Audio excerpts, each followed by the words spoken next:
வணக்கம் மக்களே. இந்த வீடியோ பதிவில் கரிநாள் அப்படின்னா என்ன, கரிநாள் அன்னைக்கு ஏன் நம்ம சுபகாரியங்கள் செய்யக்கூடாது, அப்படி சுபகாரியங்கள் கரிநாள் அன்று செஞ்சால் என்ன நடக்கும் அப்படின்றத விரிவாக பார்ப்போம். முன்னாடி நீங்கள் இப்போ தான் நம்ம சேனலை முதல் முறையாக பார்க்குறீங்கன்னா எங்களுடைய ஆன்மீக பேச்சு சேனலை சப்ஸ்கிரைப் பண்ணி வச்சுக்கோங்க. கூடவே பெல் பட்டனையும் கிளிக் பண்ணிக்கோங்க. அப்போ தான் நாங்கள் போடுற வீடியோஸ் உங்களுக்கு உடனே நோட்டிஃபிகேஷனில் வரும். இப்போ வாங்க வீடியோக்குள்ளே போகலாம். நம்மளோட வீட்டில் ஒரு சுப நிகழ்ச்சியை ஒரு நாளில் நடத்தணும் அப்படின்னு நம்ம நினச்சோன்னா அந்த நாளை நம்ம கேலண்டரில் பார்ப்போம். அந்த நாளில் சுப நிகழ்ச்சி நடத்தலாமா வேண்டாமாங்கிறத அந்த கேலண்டரில் அந்த நாளை பார்த்ததுக்கப்புறம் தான் நம்ம முடிவு செய்வோம். இந்த பழக்கம் பொதுவாக பல பேருக்கு இருக்குது. அப்படி அந்த நாள்காட்டியில் கரிநாள் என்று இருந்தால் அந்த நாட்களில் எந்த ஒரு நல்ல காரியத்தையுமே நடக்கக்கூடாது என்று நம்மளோட முன்னோர்கள் சொல்லியிருக்காங்க.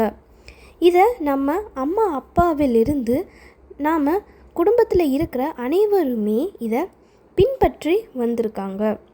இதுக்கு என்ன காரணம் அப்படின்றத நம்ம தெரிஞ்சுக்குவோம். நம்மளோட தமிழ் கேலண்டரில் ஒவ்வொரு மாதங்கள்லேயுமே ஒரு சில நாட்கள் கரிநாள் அப்படின்னு சொல்லப்பட்டிருக்கும். அப்படி கரிநாளில் என்ன நடக்குதுன்னா, கரிநாளில் சூரியனோட வெப்பம் அதிகமாக இருக்குது.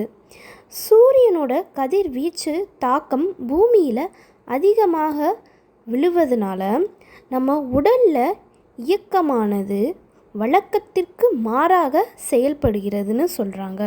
அதாவது ஹார்மோன்கள் சராசரி அளவை விட அதிகமான அளவில் சுரக்குது.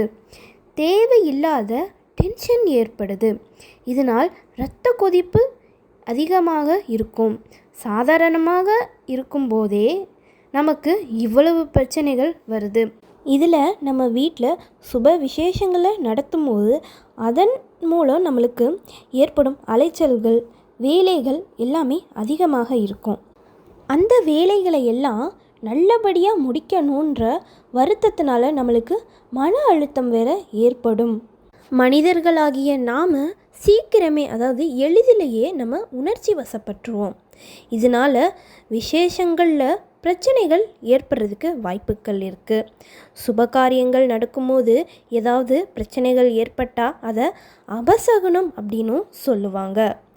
இந்த காரணத்துக்காகத்தான் கரிநாளில் நல்ல காரியங்கள் வைத்து கொள்ளக்கூடாது அப்படின்னு நம்மளோட முன்னோர்கள் சொல்லியிருக்காங்க. இதை அறிவியல் பூர்வமாக உண்மைன்னு நிரூபிக்கக்கூட செஞ்சுருக்காங்க. இப்படி நம்மளோட நாள்காட்டியில் குறிப்பிட்டுள்ள கரிநாட்கள் எல்லாமே நம்மளோட தமிழ் மாத நாட்களில் மாறுபடவே செய்யாது. எல்லா வருடத்திற்குமே ஒரே தேதியில் தான் கரிநாட்கள் வரும். ஒவ்வொரு தமிழ் மாதத்திலும் வரும் கரிநாட்களை இப்போ நாங்கள் சொல்கிறோம்.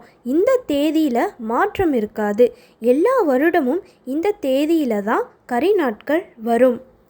சித்திரை 6-15, வைகாசி 7-16, 17, ஆனி 1-6, ஆடி 2-10, 20, ஆவணி 2-9, 28, புரட்டாசி 16-29, ஐப்பசி 6-20, கார்த்திகை 1-10-17, மார்கழி 6-9-11, தை 1-2-3-11-17, மாசி 15-16-17, பங்குனி 6-15-19. இந்த நாட்களை எல்லாமே நீங்கள் குறித்து வச்சுக்கோங்க. உங்கள் வீட்டில் சுப நிகழ்ச்சி நடத்தணும்னு நினச்சிங்கன்னா இந்த தேதிகளில் முடிஞ்ச வரை சுப நிகழ்ச்சிகளை நடத்த வேண்டாம். ஆனால் தெய்வம் சம்பந்தப்பட்ட யாகங்கள், ஹோமங்கள், பூஜைகள் இதை எல்லாமே இந்த கரிநாட்களில் நம்ம செய்யலான்னு நம்மளோட சாஸ்திரம் சொல்லுது.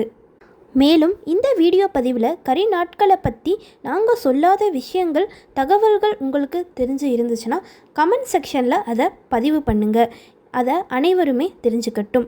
இந்த வீடியோ பதிவு உங்களுக்கு பிடிச்சிருந்துச்சுன்னா வீடியோவை லைக் பண்ணிக்கோங்க. இந்த மாதிரியான தகவல்களுக்கு எங்களுடைய சேனலை சப்ஸ்கிரைப் பண்ணி வச்சுக்கோங்க. நன்றி.